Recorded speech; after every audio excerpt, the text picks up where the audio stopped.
So, good evening, everyone, and thank you for being with us tonight.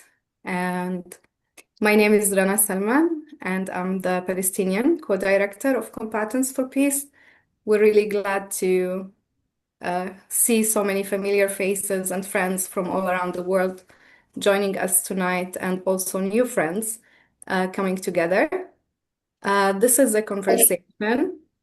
And I hope that this will be a more shared space for us to reflect and listen and engage. So I hope that you don't see this as a formal panel, but more as a conversation between the four of us. I'm here with my colleagues, Nimrod and Jamil and Avner. We will all work on the joint Nakba Remembrance Ceremony, which is going to take place actually next week on May 15th at 8 o'clock Jerusalem time. And this is an important conversation to hold for all of us together before that a special event.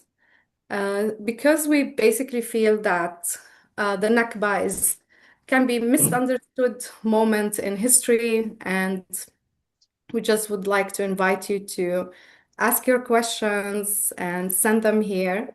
Benjamin is here, and I think he called himself as Send Questions Here. And this is the place where you can direct your questions, and we will be try in this hour to answer everything that we can, and hopefully we'll have other conversations in the future. Please send him all the direct questions, and we will be introducing ourselves and sharing more about our stories.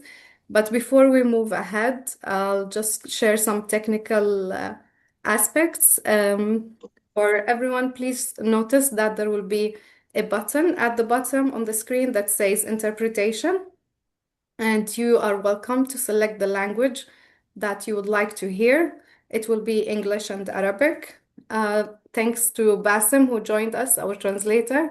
He will be with us tonight, and he will be translating Jamil, our speaker, to English, and all of us from English to Arabic. So, welcome again. And I just want to share that it's very common for us as Palestinians when we speak about the Nakba, which means basically catastrophe in Arabic, and what it means to us as Palestinians. Because for me personally, I'm a descendant of a refugee family that was expelled from their home in Haifa in 1948.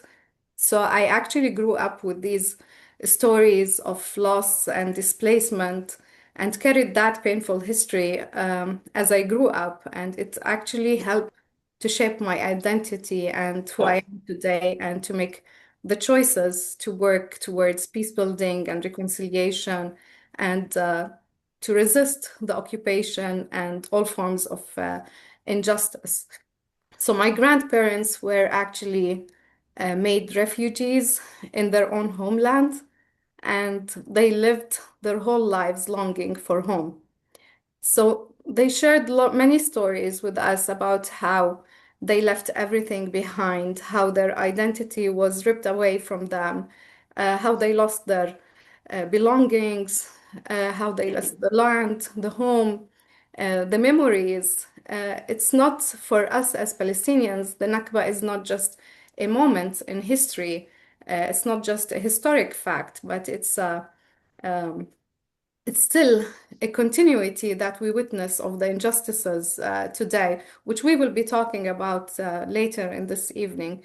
But I would like to welcome also my colleagues, and also maybe ask Nimrod if you can share a little bit, maybe from your perspective, as an Israeli, what the Nakba means to you, and also maybe as a historian, how you see the Nakba and how it's talked about in your community.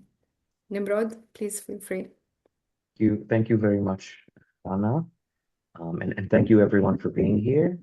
My name is Nimrod Ben Zeev. I'm a member of Competence for Peace, part of the organizing committee of the annual Nakba Remembrance Ceremony. And I'm also a historian, as Rana said, and specifically a historian of Palestine, Israel in the 20th century. And I think what I'll do is I'll speak very briefly about sort of what how I see the significance of the Nakba. And again, this is a very tidbit of it. I'm not going to try and capture the whole thing. As a historian and also following Rana's family story, maybe a little bit about the personal aspect as well. So as a historian of this land of Israel Palestine, it's hard to overestimate the importance of the Nakba as an event. We're talking about when we talk about the Nakba as an event, we talk about the war, which begins in late 1947 and continues until 1949, during which roughly 750,000 Palestinians were made refugees, were either forcefully expelled or fled for their lives. Over 430 villages, towns, urban neighborhoods were emptied of their residents, 430, and some estimates or some ways of counting are even higher than that. Of those villages and towns, the vast majority, to the exclusion of in the single digits, were demolished, either during the war itself or in subsequent years. The demolition of Palestinian villages and towns, as something that the Israeli state did, continued well into the 1960s. Okay. And this also connects me to the other aspect of this significance. There is the significance of the Nakba as an event, which completely alters, obviously, the lives of Palestinians, those who were made refugees, but also those who remained.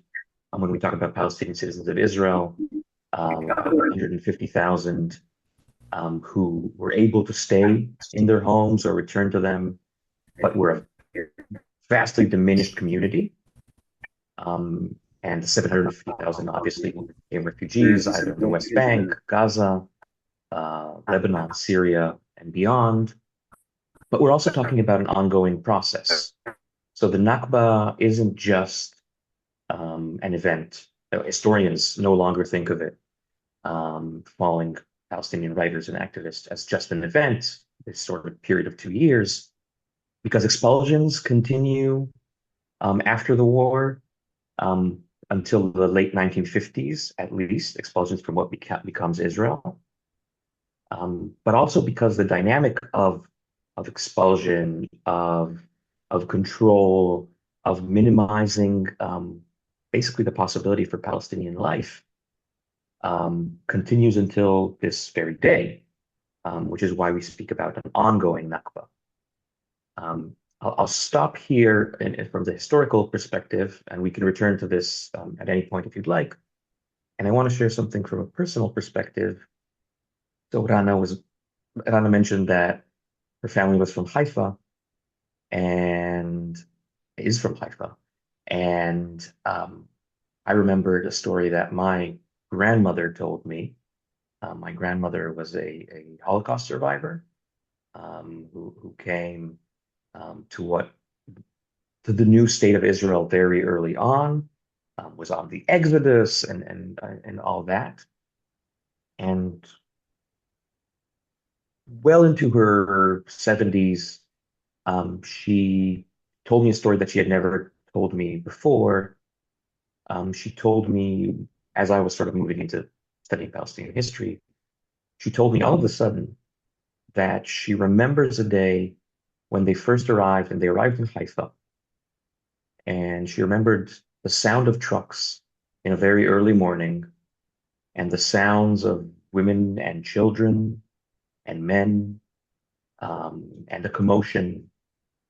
And she remembers feeling as though she shouldn't look outside the window, and she didn't. But in retrospect, she realized what she had heard that day was Palestinians from Haifa being loaded on the trucks and removed from the city. So this is also, and you can imagine what that realization means for someone who is a Holocaust survivor. Um, so it's also very personal in a lot of ways. Thank you. Thank you, Nimrod, for sharing. Now I can also see a connection between our own personal stories. And I actually feel that as um, a descendant of a refugee family, that I also have the responsibility to keep these stories alive and known also for others, because even for my family this was like the stories of loss and displacement, the pain, the anger, the frustration. It's still an ongoing trauma that has been passed from one generation to another, and it feels like a responsibility to keep the stories of our ancestors and our personal and collective memory. So thank you for sharing. I would like to also invite Jamil, if you can introduce yourself and share what the Nakba means to you. Um, if you can also for people, you can also choose translation, as we mentioned before, from the button on the screen that says interpretation, and you can hear Jamil in English. Jamil, تفضل. مساء الخير للجميع. Good evening. أنا جميل قصاص، I'm Jamil Qassas. فلسطيني. I am Palestinian refugee الثالث from the third generation لعائلتي. of my family. My family اسمها القبيبة. used to live in Al-Qubebe in the south of Palestine. اليوم Now the name of the village لخيش. Lakhish is called Lakhish.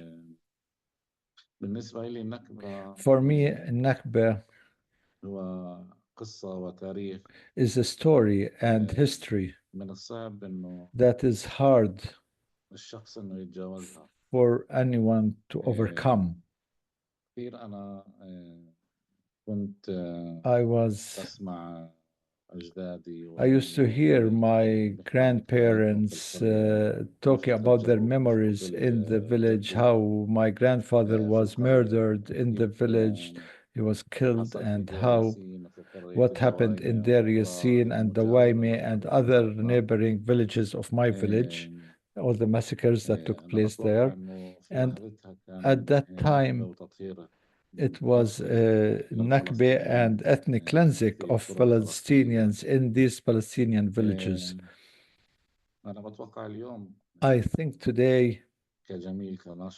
as Jamil, as an activist, as a peace activist, I believe in living together in coexistence.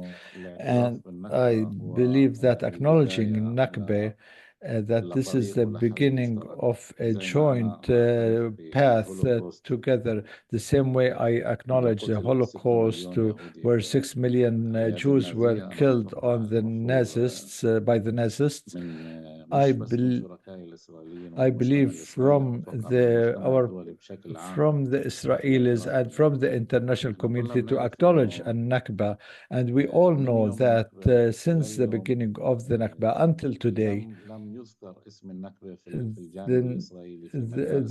in Israeli schools and curriculum, they don't mention a Nakba. They are trying to wipe off that part of the history, and the Israeli student that goes to school, doesn't know what the Nakba is and doesn't know that there were Palestinian villages or Palestinian people. They only learn about the Independence Day and the Remembrance Day. And when they are 16 and 17 years old, they go to the army and they face the reality that they didn't study and they didn't know about. They don't know that there were Palestinians in this location where he is living, where this village had a Palestinian name. It was Al-Qubeba or Zakaria village. So there is a gap, a big gap in the education and the Israeli curriculum to wipe off the Palestinian history, Palestinian narrative, and the Nakba. Today, we are here to talk about the Nakba and to have acknowledgement of the Nakba so that it will be a beginning for a joint work, a joint path. And without acknowledging Nakba, we can't solve any conflict. First, there should be an acknowledgement of the Nakba, of what happened. That's a basic thing. That's a major thing that we need to do so that we can continue with our joint living and coexistence with our Israeli partners and with also the international community should take a responsibility for the misery that the Palestinians are facing. And we see the international community today it's like closing their eyes about what about this settlers' violence and what's happening in Jenin camp, Tul Karim camp, and Nur Shams, where these refugee camps were emptied. People there were evacuated. They were and at UNRWA they closed the offices of UNRWA and anything that talks about Palestine about the refugee issue it is like now kept it's wiped off and today we are here to remind people that the issue of of refugees and the right of return is a main thing about solving the issue and this is the right of return is a legitimate right in all international community. Thank you. Thank you, Jamil, for sharing. It is when it comes to our Palestinian-Israeli context, like the pain and the tragedy of the Nakba remains unacknowledged, ignored, and violently denied. Unfortunately, there is a big disconnection from the historical facts of 1948. But in fact, our joint Nakba Remembrance Ceremony is a way that we come together to acknowledge the pain and the grief and the loss the Palestinians are suffering. And we feel that we need to acknowledge the injustice to achieve true liberation for all. I would like also to ask Avner to introduce yourself and share what the Nakba means to you, and maybe if you can tell us also more to our friends here, the rationale maybe about starting the joint Nakba Remembrance Ceremony. This year it will be our 7th year that we commemorate the Nakba together, and how it started actually 7 years ago, how we reached to this moment, and the process within Combatants for Peace to acknowledge this pain together. Avner, feel free to share. Good evening. Here, at least it's evening, and thank you for joining. My name is Avner Wishnitzer. I'm a co-founder of Combatants for Peace. If you had asked me 30 years ago, what does the Nakba mean to you? I wouldn't know what to answer because I didn't even know the word. Because nobody spoke to us about what happened in 1948, other than the fact that served the Israeli narrative. I grew up in a kibbutz. I was working the fields, orchards, since I was 13. And our fields were dotted with remains of Palestinian houses. place called Zaranuga, a village of about 2,000 people, was about a kilometer from where I was born. And it was, the ruins of the houses were there. And we knew the name Zaranuga. We knew as children that it has an Arabic sound. We had a vague sense that there were people there at some point, but we never asked where these people went. Moreover, our warehouse, where we kept all the agricultural equipment, was in a house, a huge villa that we used to call the greenhouse because the walls were painted green. But the old people in the kibbutz, my kibbutz was established in 1927, so 21 years before 48. The old people in the kibbutz used to call this place Hajj Omar. Hajj is a title, and Omar is a name, an Arabic name. So we knew somehow that this house belonged to somebody else, somebody Arab. And we used to have breaks from work on the veranda. Yeah, Zaranuqa. We used to have breaks from work on the veranda. There was a very pleasant wind in the middle of morning, around 11 o'clock. And we would sit there, not asking for a second, where did the people go? I can tell you where they went, because only when I was in university, after my military service, did I bother to check. These people, most of them, ended up in Gaza because they were forced out of their houses in 1948 by the Givati regiment. And they were forced to go south and were not allowed to come back. And this is where they started their new life with hundreds of thousands of other Palestinians, refugees. Gaza has not always been a huge refugee camp. It was just a town on the coast. Now it was a mega refugee camp. And there's even a little street or an alley in Gaza called Zaranuqa. This is where the people, and Hajj Omar, he ended up there. His children, after 67, actually tried to come back and, figure out what happened to their houses. They were, turned back by people from my kibbutz. This void is unbelievable.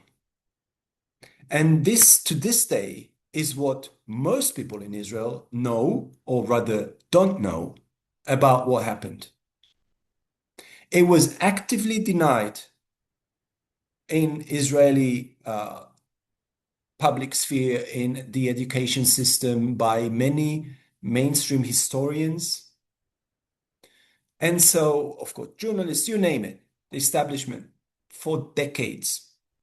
And still today, you cannot access thousands of records in the Israeli state archives from 1948. That is an active campaign of denial.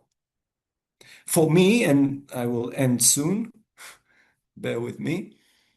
For me, for us, the joint Nakba ceremony is an attempt to break this silence jointly, not just Israelis or Palestinians, but together, and say we have to face that because it shapes our life every single day.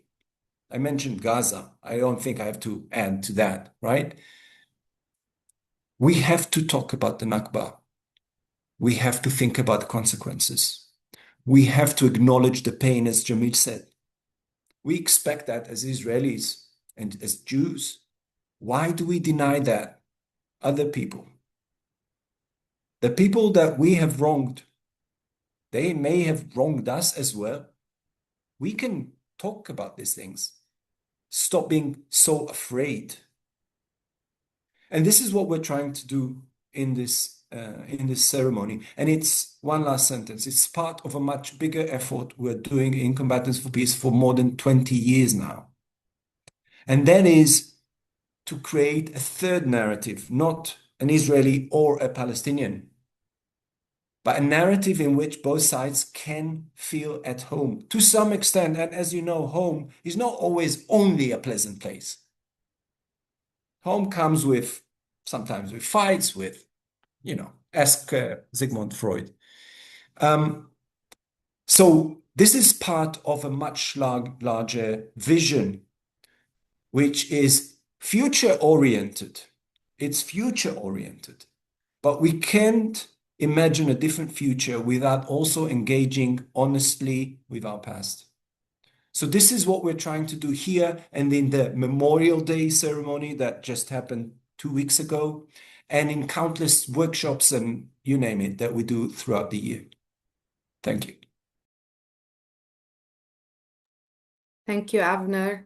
And thank you also for mentioning Gaza. It's always present in our thoughts and in minds, because in the last 2-3 years, we have witnessed in Gaza, and how over like 1.9 million people were forcibly displaced, and many of their homes were destroyed by Israel's brutal attacks. The scene of people evacuating their homes, carrying what they can, walking miles on foot, leaving everything behind and not knowing where to go, brings back the memories of the Nakba, but even on a larger scale. So for the Palestinians, it's still like an ongoing trauma. And I would like to encourage you to send your questions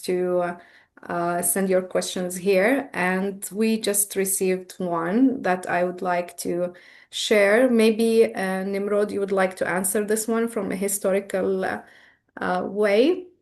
The questions say, could you help me clarify what happened during the Nakba? I'm specifically curious about the term expulsions and would appreciate learning more about how many Palestinians were actively removed and how many fled. People often say that they left, but my understanding is that most were expelled. Nimrod, would you like to share some maybe historical facts or? Sure. Thank you. Sure. Thank you, Rana, and thank you for this question. So obviously, it is hard. We do not have exact numbers for people who were forcibly removed, like the story I shared of my grandmother hearing the trucks outside removing who would have been her neighbors otherwise. But we do know that even at the time when what became the Israeli army, when Israeli forces tried to gauge, and there are historical documents from the Israeli intelligence organizations explicitly saying that and trying to sort of enumerate or count how many people left, and this is the term that they use, as a result of forced removal or threats or what they called whispering campaigns or fear as to what might happen. So following events in nearby towns and villages, which is a major cause. And even then, at the time, the Israeli assessments are that forced removals were the most significant, sort of numerically. But I want to maybe point out two things here.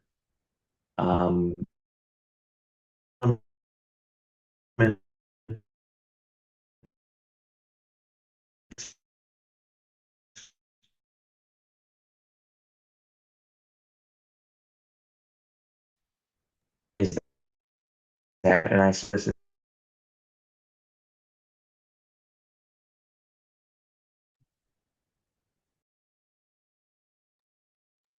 Nimrod, I think Yeah, I think there is maybe a disconnection with Nimrod.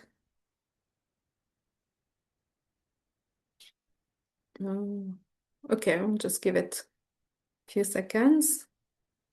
and if I may jump just for Yeah, a sure. second, I'm also a historian of the Middle East. I just want to say that it's very hard to say, not only for the reasons that Nimrod mentioned, but because in many places, and we have the documents now, Israeli forces intentionally killed people, civilians, in order to intimidate. Okay, this happened in different parts of Israel, Palestine, and so when people fled, they fled because they were made to.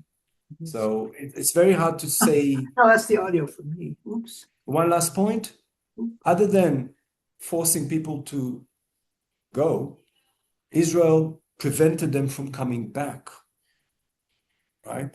And that was, no longer under the circumstances of war, right? Many of them left because they thought that just like a few years earlier, they would leave and then come back after things settled down.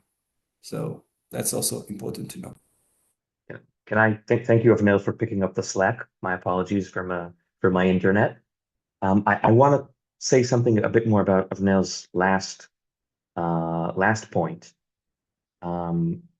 Is that very seldom do we ask when we talk about refugee populations and crises and expulsions, how many people in other scenarios, which are not the Nakba, whether people left simply out of fear, or whether they were put on trucks. Because in war and when there is ethnic cleansing, people leave ahead of time if they can. We know this as a historical fact. And when they leave, and I mean, this is, I think, very important. Why is the Palestinian key to the house such an important symbol? Right? I don't know if any people here in the audience are familiar with it, but the keys to the house are an enduring Palestinian symbol. People did not take the keys to their houses because they thought, oh, this is going to be a great political symbol in the years to come. They took the keys to their houses because they thought they were going to come home. The Nakba does not become the Nakba in the sense of a massive forced displacement, an all-encompassing forced displacement, you can say, until Israel decides not to let people return in the years following 1947 to 1949. And Israel sticks to that decision and is very forceful about that decision. It continues to expel, as we said. And I think that's really key when we're struggling with, wait, was this, expulsion, etc., ethnic cleansing? That is the moment that makes the Nakba what it is, when the state does not allow people to return to their homes.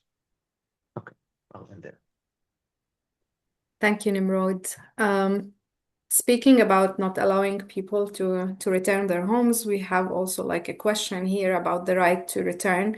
Maybe I can ask Jamil to share. The question is, how do Palestinians and Israelis talk about the refugees' right to return? And what do you people in CFP think about it? Maybe if you would like to share about that.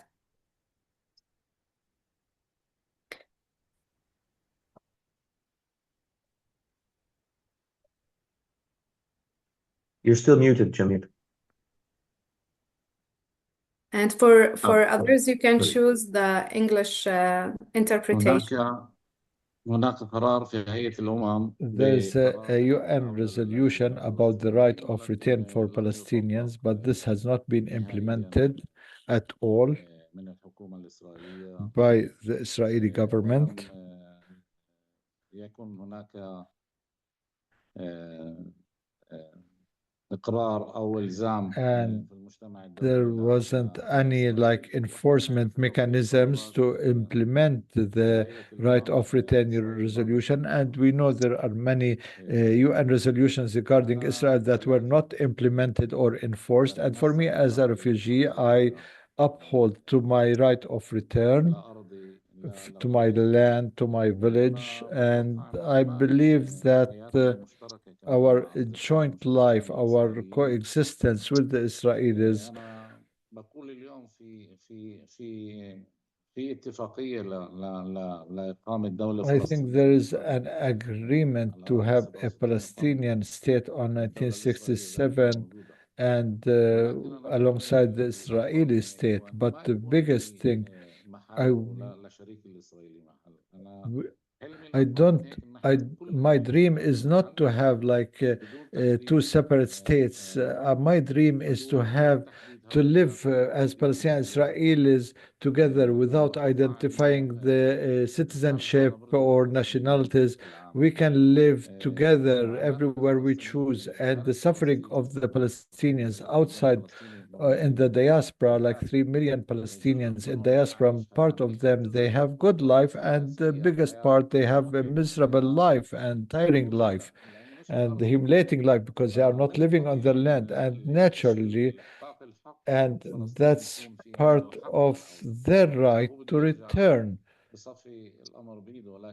But it will be at least they have the right to choose if they want to come or not. So there should be an acknowledgement about that right, and Thank you, then it's Jamil, up to for them if they sharing. want to come back or not. Just to give the background for everyone who's new to this, it's about the UN General Assembly Resolution 194, which was passed in 1948.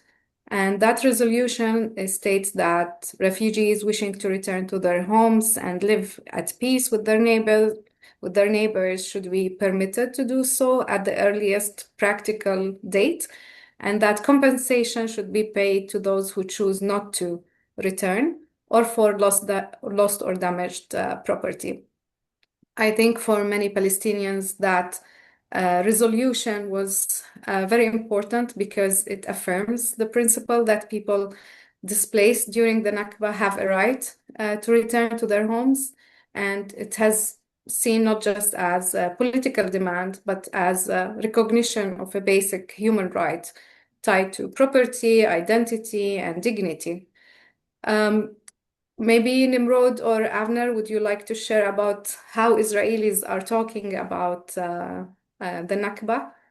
Maybe in the Israeli society, maybe how it's missing in maybe educational curriculums, how it's a taboo, like to speak about in Israel. If you can give some how the perspective about the Nakba is spoken about in Israel. Nimrod or Avner, Sure. feel free, one of you. Avner already passed me the baton behind the scenes, so I'll take it. Thank you, Rana, and thank you, Jamil, also for speaking about the right of return like you did. I think so. Avner mentioned this in his comments earlier.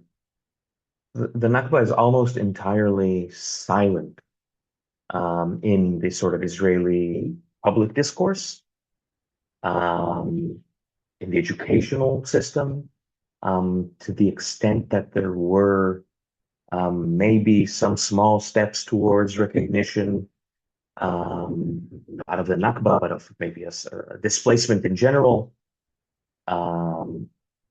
in the 1990s, in education curricula, etc. That has been all but erased. There is active suppression of organizations who commemorate, mark, even mention the Nakba. There is a very pernicious framing in Israeli public discourse which chooses to see Palestinian commemoration of the Nakba as though it is chiefly or even solely articulated as treating Israel's independence as a day of mourning. But that is not what commemorating the Nakba is about. Commemorating the Nakba is about the tragedy of the Nakba. The other thing that I would say that is increasingly become the case, and this is another opportunity to talk about Gaza, is that just as Israeli public figures, especially on the political right, deny that there was a Nakba, they also invoke it as a threat.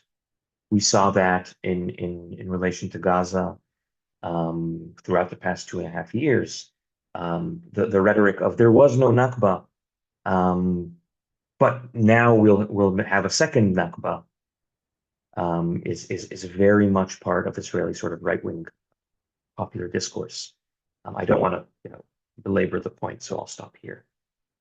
Well, if I can add something that is very, very significant, tying like you did, Nimrod, 48 to 2026. It's the way that we were raised. I personally can talk about the way I was raised, and I think many also in Jewish communities around the world, to believe that we're the good guys. But think about how this self-image and projected image was created. It was created exactly by erasing from memory everything that didn't fit this image. And as I said before, this is a well-orchestrated campaign going on for decades. And there is a lot of work, academic work, if you're interested to read about how Israel tried to eliminate from its own self-image everything. For example, mass massacres that happened in 1948. Most Israelis don't know anything about it. Anything. Now, why is that connected to 2026? Because when you grow up with this sense of, moral superiority that is in itself false. I don't think we are worse than any other country in the world, but we are certainly not better. But we feel that we are. It is only by this blindness, this cultivated blindness, that we can see ourselves in this way. And then if we're the good guys, they are the bad ones. And it keeps happening to us, everything. We are the victims here. So I think it's very, very important to understand the cost of denying the Nakba. And as Nimrod said, now it's kind of absurd that the same people, literally the same people that for years have been saying, oh, this is a Palestinian fraud or something, there was no Nakba, are now saying, well, there was no Nakba, but if you don't do as we say, there'll be another one, or this is already happening. So the Nakba is haunting us, not just the Palestinians.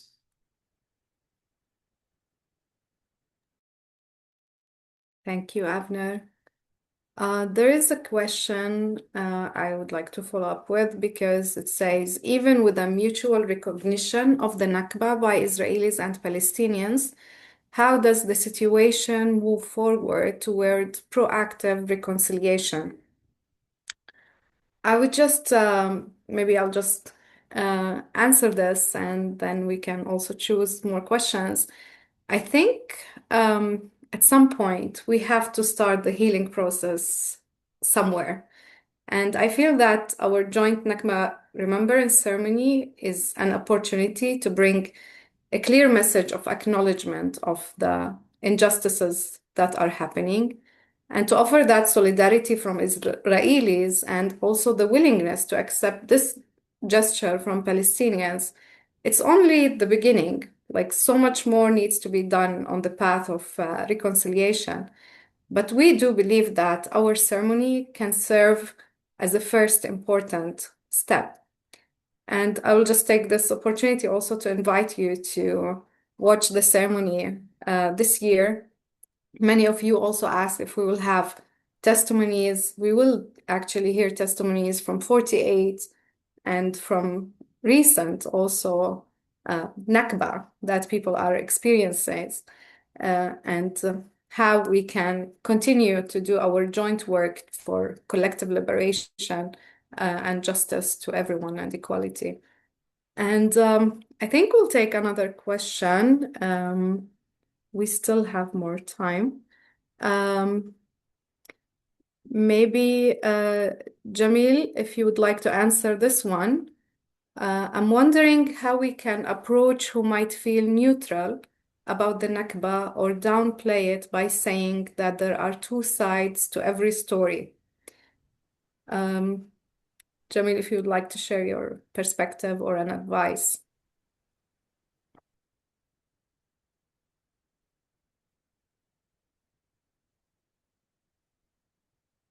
يعني النكبة هي حقيقة النكبة is a fact, والحقيقة قديش ممكن and it's a fact, it's a reality, and you try to eliminate that reality, but still with all the efforts to eliminate it, it will eventually that you can't hide that truth. We say in Arabic, you can't hide the sun with a sieve. So the catastrophe is a bitter truth, bitter reality that you can't hide, and it's continuous until today. And we believe in every conflict. You can't finish the conflict unless you acknowledge the wrongdoing, acknowledge what happened, the massacres in South Africa. When the committee was formed, they were successful because they acknowledged the massacres and the crimes that took place in South Africa. And today we have to learn from that history and to acknowledge the massacres that happened. And that will be the beginning of the real and just peace for Palestinians and for Israelis, even before Palestinians. Thank you. Jamil, if you would like just to add more about, there's a question that people have been hearing about the joint memorial ceremony for many years. How did the idea to hold a joint Nakba Remembrance Ceremony as well come to life? If you would like to share how it started from the very beginning, like 7 years ago, how did you decide as a movement to start this amazing ceremony that needs a lot of courage and truth, as you mentioned?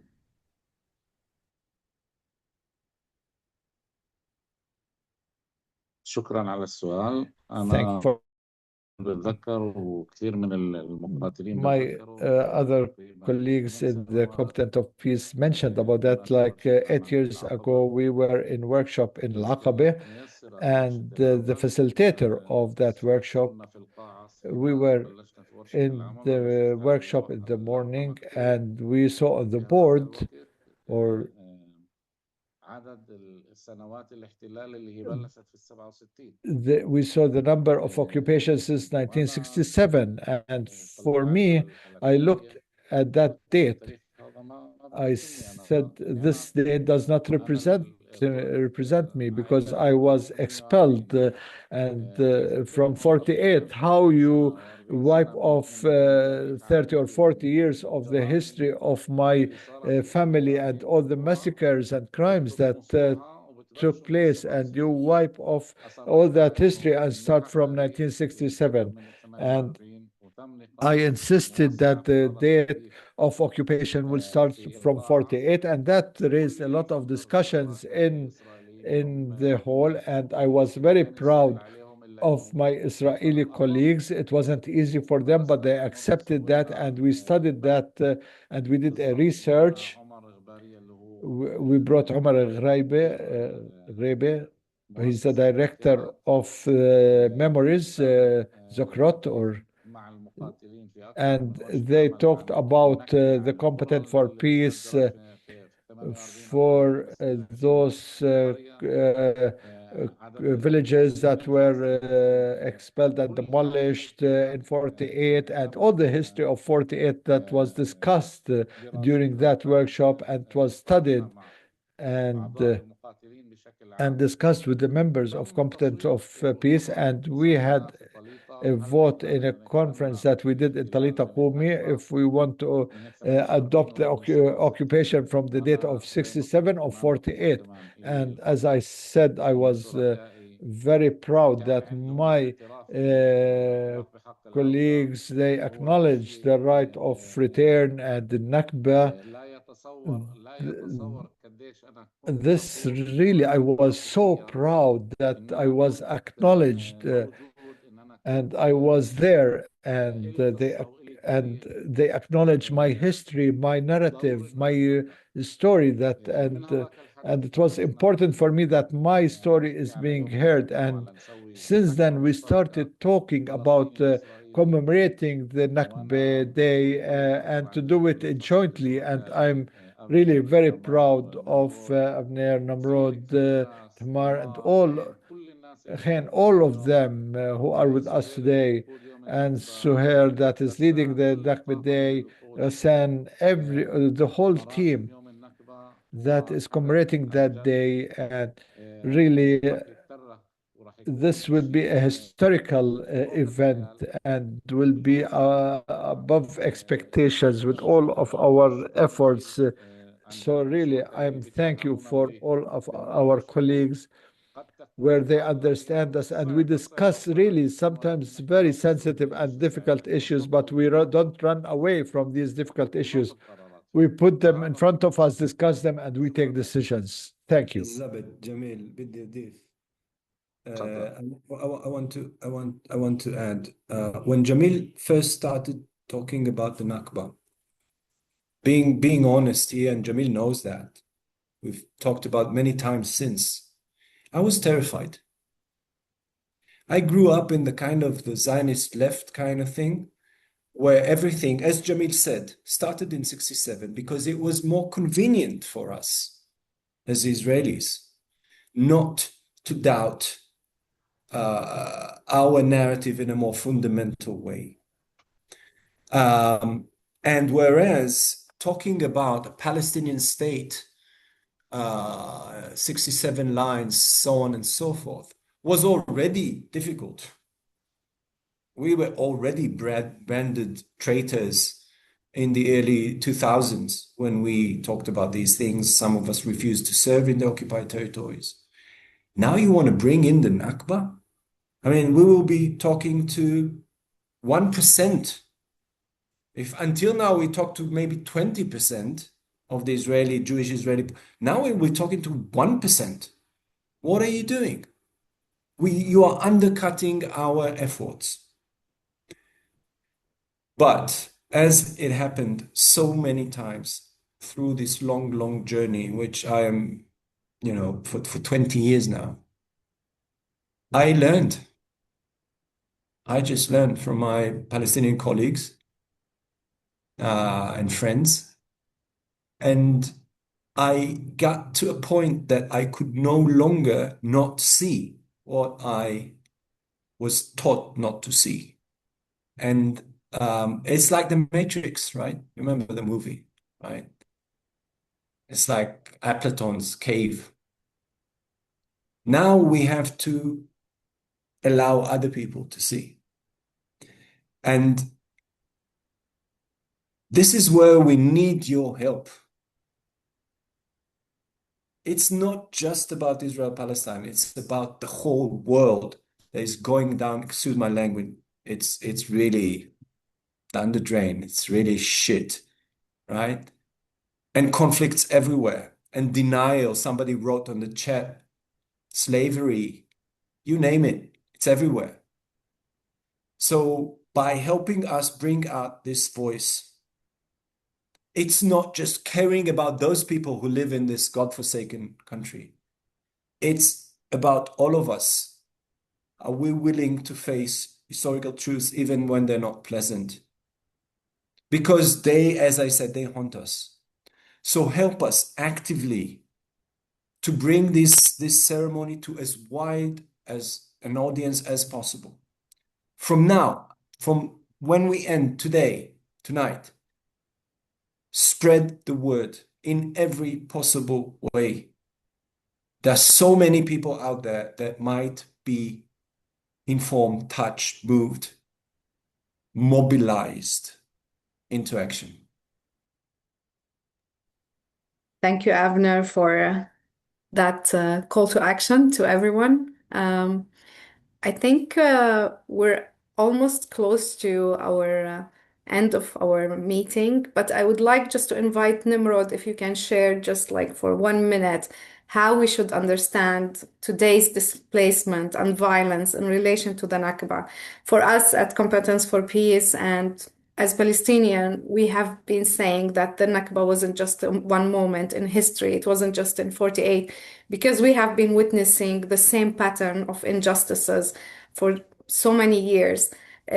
The displacement, the demolitions of homes, the annexation, the settlement expansion, and currently, even with the new laws that have been passed by the Knesset, the death penalty to Palestinians, this apartheid and racism system has been going on for so many years that we have been experiencing. And that's why we keep saying that the Nakba is still ongoing. It didn't end for us. And the trauma and the pain and the suffering, it's been carried on from one generation to another. I still feel it as a Palestinian. And just to end today with just how this is related to when we talk about the Nakba, how it's related when we mentioned in our joint ceremony that it's still ongoing. It's not just 48, and it's not just something in history books. It's not anymore just in history books. It's more continuous until today. So if you can just give 1 minute for that because so we don't keep people for so long. Thank you. Thank you, Rana. I don't know what I could add to that. I think you said it very, very well. What I would say is that, you know, when we talk about understanding the Nakba as a historical process, we see how the logic of the Nakba, the sort of logic of displacement, of dispossession, and this relates to some of the questions that were raised in the chat as well, continue to govern Israeli policy towards Palestinians to this day. Gaza was obviously an immense intensification of that, a level of violence that we haven't seen since 1948, not even in 1948, in fact. But we are still seeing this removal of Palestinians from the land, this diminishing of Palestinian expression and ability to articulate Palestinianness, and I'm speaking now about Palestinians within Israel as well.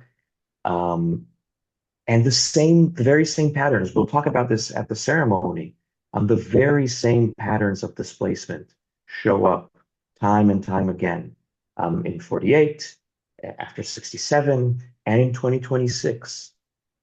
So we are very much in the same moment. And if I can speak as an Israeli for a moment, I want to echo something that Avner said earlier. Israelis also live the Nakba in a very different way from Palestinians. Our inability, this is my view, our inability to feel secure, our fear, our sense of instability, all derive from the fact that our society is essentially built on sustaining this displacement, sustaining this expulsion, and sustaining what cannot be sustained. And it's as if it periodically sort of quakes under our feet. And I think this is where recognition comes in. And this is where understanding and recognizing the Nakba free not only Palestinians, but also chart a way forward for everyone in this land. Thank you, Nimrod. And I just want to thank everyone for joining us tonight. And sorry that we couldn't answer all of your questions. But this is, as we mentioned, a first conversation. We know this is a very important topic that we need to keep addressing. And we welcome all your questions at any time. Please feel free to subscribe to our newsletter so that you can receive more news from us, and also to check our website for more information about our joint Nakba Remembrance Ceremony, which will actually take place on May 15th at 8 o'clock in the evening, Jerusalem time. And if you able to host a screening in your communities, in your congregation, at your homes, and invite friends, we would welcome that so that people can just watch this ceremony together and reflect afterwards and share your feedback with us. We'd love to also hear from you all the time. And this is why we come here together and we actually choose for this year's theme the Sumud in humanity. It's about steadfastness, resilience, to continue to choose humanity even when we are faced with so much pain and injustice and dehumanization from the others. And this is a way to model together as Competence for Peace a different future locally and globally. So thank you for being with us tonight, and we will hope to see you soon. Have a good night. Thank you, everyone. Thank you, Rana. دخلنا لا حكينا ولا سمعنا ولا فهمنا. Thank you. Thank you so much. Salman Echem. Thank you. شكرا.